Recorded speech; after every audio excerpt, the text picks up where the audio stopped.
ਸਵਾਗਤ ਹੈ ਬੱਚੇ ਤੁਹਾਡਾ ਵਿਨਾਇਕ ਅਕੈਡਮੀ ਤੇ।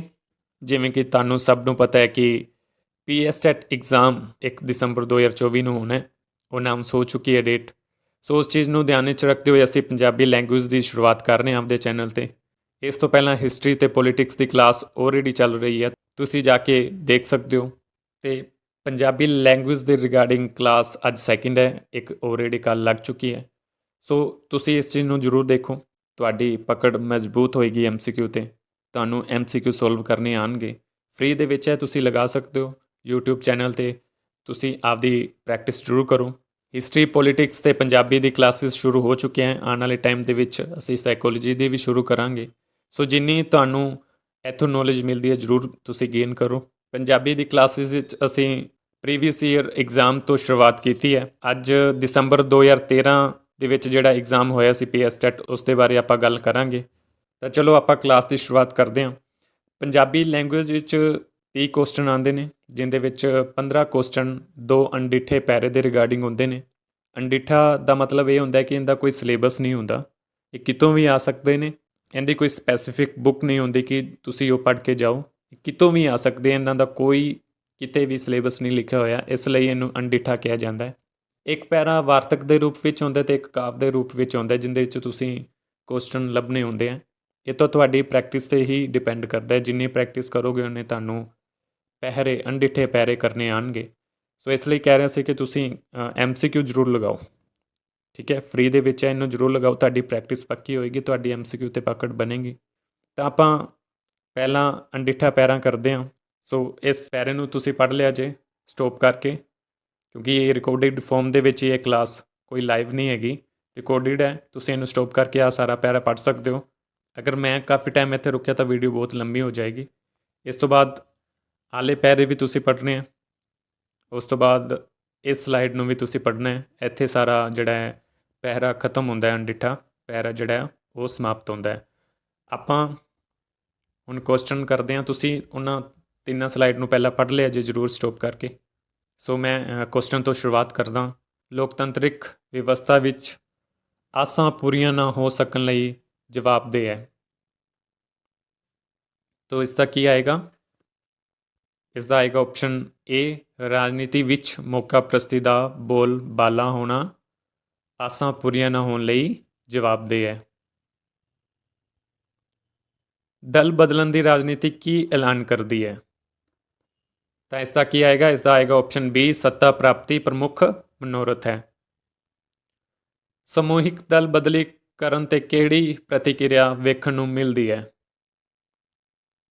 ਤਾਂ ਇਹਦਾ ਕੀ ਆਏਗਾ? ਇਹਦਾ ਆਏਗਾ ਆਪਸ਼ਨ ਏ, ਕਾਰਜ ਦੀ ਨੈਤਿਕਤਾ ਤੇ ਪ੍ਰਸ਼ਨ ਕੀਤਾ ਗਿਆ। ਠੀਕ ਅਤੇ ਗਲਤ ਦੀ ਪਰਿਭਾਸ਼ਾ ਬਦਲਣ ਦਾ ਭਾਵ ਹੈ। ਇਹਦਾ ਕੀ ਆਏਗਾ? Option D. ਕੀ ਆਏਗਾ? ਆਪਸ਼ਨ ਡੀ, ਦੂਜੇ ਦੇ ਠੀਕ ਨੂੰ ਗਲਤ ਅਤੇ ਆਪਣੇ ਗਲਤ ਨੂੰ ਠੀਕ ਦਰਸਾਉਣਾ। ਇਸ ਵਾਰਤਕ ਦੇ ਪੈਰੇ ਵਿੱਚ ਕਿਹੜੀ ਖੁਸ਼ਫਹਿਮੀ ਵੱਲ ਇਸ਼ਾਰਾ ਕੀਤਾ ਗਿਆ ਹੈ? ਸੋ ਇਸ ਦਾ ਕੀ ਆਏਗਾ? ਇਸ ਦਾ ਆਏਗਾ ਆਪਸ਼ਨ ਸੀ, ਨੈਤਿਕਤਾ ਤੋਂ ਪ੍ਰੇਰਿਤ ਰਾਜਨੀਤੀ। ਦਲ ਆਧਾਰਿਤ ਰਾਜਨੀਤੀ ਤੰਤਰ ਤੋਂ ਸਾਡੀ ਕੀ ਮੁਰਾਦ ਹੈ?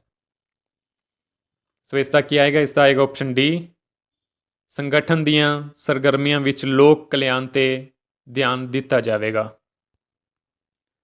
ਨੈਤਿਕਤਾ ਵਿਹੀਨ ਰਾਜਨੀਤੀ ਨੂੰ ਸ਼ਰਾਪ ਕਿਉਂ ਨਹੀਂ ਮੰਨਿਆ ਗਿਆ? ਸੋ ਇਸ ਦਾ ਕੀ ਆਏਗਾ? ਇਸ ਦਾ ਆਏਗਾ ਆਪਸ਼ਨ ਸੀ, ਨੈਤਿਕਤਾ ਦੀ ਪ੍ਰਵਾਨ ਨਾ ਕਰਨਾ ਫਾਇਦੇਮੰਦ ਸਿੱਧ ਹੋਇਆ। ਸੋ ਇਸ ਤੋਂ ਪਹਿਲਾਂ ਜਿਹੜੇ 7 ਕੁਐਸਚਨ ਕਰਕੇ ਆਏ ਆ ਉਸ ਵਾਰਤਕ ਵਾਲੇ ਅਣਡਿੱਠੇ ਪੈਰੇ ਤੋਂ ਰਿਗਾਰਡਿੰਗ ਸੀਗਾ। ਇਸ ਤੋਂ ਬਾਅਦ ਇਹ ਕਾਵ ਦੇ ਰੂਪ ਵਿੱਚ ਵੀ ਇੱਕ ਪੈਰਾ ਆਉਂਦਾ ਹੈ। ਸੋ ਤੁਸੀਂ ਇਸ ਸਲਾਈਡ ਨੂੰ ਵੀ ਸਟੋਪ ਕਰਕੇ ਪੜ੍ਹੋਗੇ। ਪਹਿਲਾਂ ਆਹ ਵਾਲੀ ਸਤਰਾਂ ਪੜ੍ਹੋਗੇ, ਉਸ ਤੋਂ ਬਾਅਦ ਦੂਸਰੀ ਸਾਈਡ ਵਾਲੀਆਂ ਸਤਰਾਂ ਵੀ ਤੁਸੀਂ ਪੜ੍ਹੋਗੇ। ਇਸ ਤੋਂ ਬਾਅਦ ਆਲੀ ਸਲਾਈਡ ਨੂੰ ਵੀ ਸਟੋਪ ਕਰਕੇ ਤੁਸੀਂ ਪੜ੍ਹਿਆ ਜੇ ਔਰ ਇਸ ਨੂੰ ਵੀ ਪੜ੍ਹਿਆ ਜੇ। ਇਸ ਤੋਂ ਬਾਅਦ ਆਪਾਂ ਸਿੱਧਾ ਕੁਐਸਚਨ 'ਤੇ ਚੱਲਦੇ ਹਾਂ। ਲੇਖਕ ਅਨੁਭਵ ਵਸਤੂ ਦੇ ਪ੍ਰਗਟਾਵੇ ਲਈ ਕਾਵ ਬਿੰਬਾਵਲੀ ਗ੍ਰਹਿਣ ਕਰਦਾ ਹੈ। ਸੋ ਇਸ ਦਾ ਕੀ ਆਏਗਾ? ਇਸ ਦਾ ਆਏਗਾ ਆਪਸ਼ਨ ਸੀ। ਨਜ਼ਮ ਦਾ ਆਖਰੀ ਬੰਦ ਪਿਆਰ ਦੇ ਕਿਹੜੇ ਭਾਵਬੋਧ ਨੂੰ ਪੇਸ਼ ਕਰਦਾ ਹੈ? ਤਾਂ ਇਹਦਾ ਕੀ ਆਏਗਾ? Option A. ਸ਼ਬਦ ਦਾ ਸਮਾਨਾਂਤਰ ਕਿਹੜਾ ਮੇਲ ਖਾਂਦਾ ਹੈ ਥਲ ਸ਼ਬਦ ਦੇ ਨਾਲ? ਕਵਿਤਾ ਨੂੰ ਤੁਸੀਂ ਜਦੋਂ ਪੜ੍ਹੋਗੇ, ਸਾਰੇ ਕਾਵਿ ਨੂੰ ਪੜ੍ਹੋਗੇ, ਤਾਂ ਉਸ ਤੋਂ ਬਾਅਦ ਤੁਹਾਨੂੰ ਈਜ਼ੀ ਹੋ ਜਾਏਗਾ ਇਸ ਚੀਜ਼ ਨੂੰ ਲੱਭਣਾ। ਤਾਂ ਕੀ ਆਏਗਾ? ਆਪਸ਼ਨ ਏ ਆਏਗਾ। ਲੇਖਕ ਕਵਿਤਾ ਦੇ ਪਹਿਲੇ ਕਾਵਿ-ਬੰਧ ਵਿੱਚ ਕੀ ਆਏਗਾ? ਆਪਸ਼ਨ ਬੀ ਆਏਗਾ। ਪਿਆਰ ਦੀ ਸੰਖੇਪਤਾ ਦੇ ਜਜ਼ਬੇ ਦਾ ਚਿੱਤਰ ਉਲੀਕਦਾ ਹੈ। ਆ ਸਤਰਾਂ ਨੇ ਇਹਦੇ ਵਿੱਚ ਕਿਹੜਾ ਅਲੰਕਾਰ ਵਰਤਿਆ ਗਿਆ ਹੈ? ਕਿਹੜੇ ਅਲੰਕਾਰ ਦੀ ਵਰਤੋਂ ਹੋਈ ਹੈ? ਰੂਪਕ, ਯਾਨੀ ਕਿ ਆਪਸ਼ਨ ਏ। ਉਸ ਤੋਂ ਬਾਅਦ ਫਿਰ ਕੁਝ ਸਤਰਾਂ ਨੇ। ਕਾਵਿ ਸਤਰਾਂ ਵਿੱਚ ਲੇਖਕ ਆਪਣੇ ਇਸ਼ਕ ਦੇ ਸਿਦਕ ਦੀ, ਇਸ ਦਾ ਕੀ ਆਨਸਰ ਆਏਗਾ? ਆਪਸ਼ਨ ਡੀ ਆਏਗਾ। ਖੜੋਤ ਦੀ ਸਥਿਤੀ ਨੂੰ ਸਿਰਜਦਾ ਹੈ। ਜਿਹੜੀ ਇਹ ਸਤਰ ਦੀ ਗੱਲ ਕੀਤੀ ਗਈ ਹੈ ਉਸ ਦੇ ਵਿੱਚ ਕਿਸ ਦੀ ਗੱਲ ਹੋਈ ਹੈ? ਖੜੋਤ ਦੀ ਸਥਿਤੀ ਨੂੰ ਸਿਰਜਦਾ ਹੈ। ਕਾਹਦਾ ਮਾਨ ਕਰੇ ਕੋਈ, ਦਿਲ ਤੇ ਫਸ ਜਾਵੇ ਫੁੱਟ ਜਾਵੇ। ਠੀਕ ਹੈ, ਖੜੋਤ ਦੀ ਸਥਿਤੀ ਨੂੰ ਸਿਰਜਦਾ ਹੈ। ਇਸ ਤੋਂ ਬਾਅਦ ਫਿਰ ਆ ਕੁਝ ਸਤਰਾਂ ਨੇ। ਕਾਵਿ ਸਤਰਾਂ ਦੇ ਬਹਾਨੇ ਕਵੀ ਨੇ ਕਿਸ ਦੀ ਗੱਲ ਕੀਤੀ ਹੈ? ਉਸ ਦੇ ਬਾਰੇ 4 ਆਪਸ਼ਨਾਂ ਦਿੱਤੀਆਂ ਗਈਆਂ, ਤੁਸੀਂ ਉਹਦੇ ਵਿੱਚ ਪੜ੍ਹ ਕੇ ਦੱਸਣਾ ਹੈ। ਤਾਂ ਇਹਦਾ ਕੀ ਆਏਗਾ? ਆਪਸ਼ਨ ਸੀ ਆਏਗਾ। ਕੀ ਆਏਗਾ? ਆਪਸ਼ਨ ਸੀ ਆਏਗਾ। ਪਿਆਰ ਦੀ ਚਿੰਨ੍ਹ ਰਾਹੀਂ ਆਰਥਕ ਖਸਤਾਹਾਲੀ ਵੱਲ ਸੰਕੇਤ ਕੀਤਾ ਹੈ। ਸੋ ਇਹ ਲਾਸਟ ਕੁਐਸਚਨ ਹੈ ਅਣਡਿੱਠੇ ਪੈਰਿਆਂ ਦੇ ਵਿੱਚੋਂ, ਕਿਉਂਕਿ 15 ਕੁਐਸਚਨ ਜਿਹੜੇ ਹੁੰਦੇ ਨੇ ਉਹ ਅਣਡਿੱਠੇ ਪੈਰਿਆਂ 'ਚ ਹੁੰਦੇ ਨੇ ਅਤੇ ਬਾਕੀ ਦੇ 15 ਗ੍ਰਾਮਰ ਜਾਂ ਪੈਡਾਗੋਜੀ ਦੇ ਵਿੱਚ ਹੁੰਦੇ ਨੇ। ਇਸ ਕੁਐਸਚਨ ਦਾ ਪਹਿਲਾਂ ਤੁਸੀਂ ਆਨਸਰ ਦਿਓ। ਕਵਿਤਾ ਵਿੱਚ ਲੇਖਕ ਖਿਆਲ ਦੀ ਬੁਣਤੀ ਸਮੇਂ ਵਿਸ਼ੇਸ਼ ਨੁਕਤੇ 'ਤੇ ਜ਼ੋਰ ਦਿੰਦਾ ਹੈ। ਇਹਦਾ ਕੀ ਆਏਗਾ? ਆਪਸ਼ਨ ਏ ਆਏਗਾ। ਵਿਚਾਰ ਦੀ ਵਿਗਿਆਨਿਕਤਾ ਅਤੇ ਪ੍ਰਗਟਾਵੇ ਦੀ ਰਸਿਕਤਾ ਦਾ ਸੰਯੋਗ ਦੀ ਗੱਲ ਕਰਦਾ ਹੈ ਕਵੀ।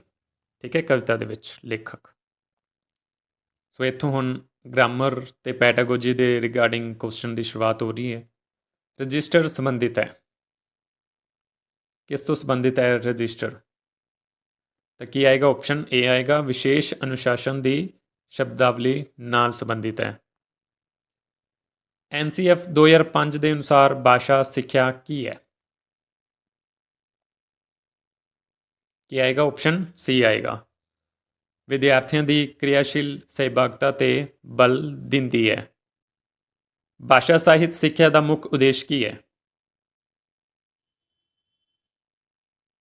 ਤਾਂ ਕੀ ਆਏਗਾ? ਆਪਸ਼ਨ ਸੀ। ਉਪਰੋਕਤ ਏ ਅਤੇ ਬੀ। ਵਿਦਿਆਰਥੀਆਂ ਦੀਆਂ ਭਾਸ਼ਾਈ ਯੋਗਤਾਵਾਂ ਦਾ ਵਿਕਾਸ ਕਰਨਾ, ਵਿਦਿਆਰਥੀਆਂ ਵਿੱਚ ਸਾਹਿਤਕ ਕੌਸ਼ਲਾਂ ਦਾ ਵਿਕਾਸ ਕਰਨਾ। ਤਾਂ ਇਹ ਦੋਨੋਂ ਹੀ ਆਉਣਗੇ, ਏ ਅਤੇ ਬੀ ਦੋਵੇਂ।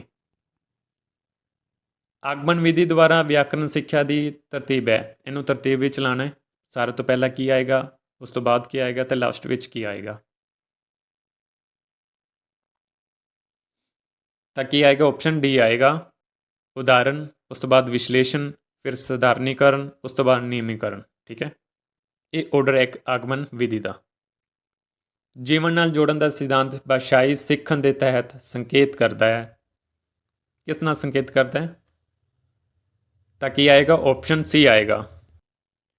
ਭਾਸ਼ਾ ਸਿੱਖਣ ਦੀ ਅਭਿਆਸ ਪ੍ਰਕਿਰਿਆ ਵਿੱਚ ਜੀਵਨ ਦੀਆਂ ਪ੍ਰਸਥਿਤੀਆਂ ਦਾ ਲੋੜ ਅਨੁਸਾਰ ਪ੍ਰਯੋਗ ਕਰਨਾ। ਅਧਿਆਪਕਾਂ ਜਮਾਤ ਵਿੱਚ ਪੜ੍ਹਾਉਣ ਤੋਂ ਪਹਿਲਾਂ ਇੱਕ ਉਦਾਹਰਨ ਦਿੰਦੀ ਹੈ ਤੇ ਫਿਰ ਵਿਸ਼ਲੇਸ਼ਣ ਨਾਲ ਨਿਯਮ ਕਰਵਾਉਂਦੀ ਹੈ। ਉਸ ਦੀ ਇਹ ਸਿਖਲਾਈ ਵਿਧੀ ਕਿਹੜੀ ਹੈ?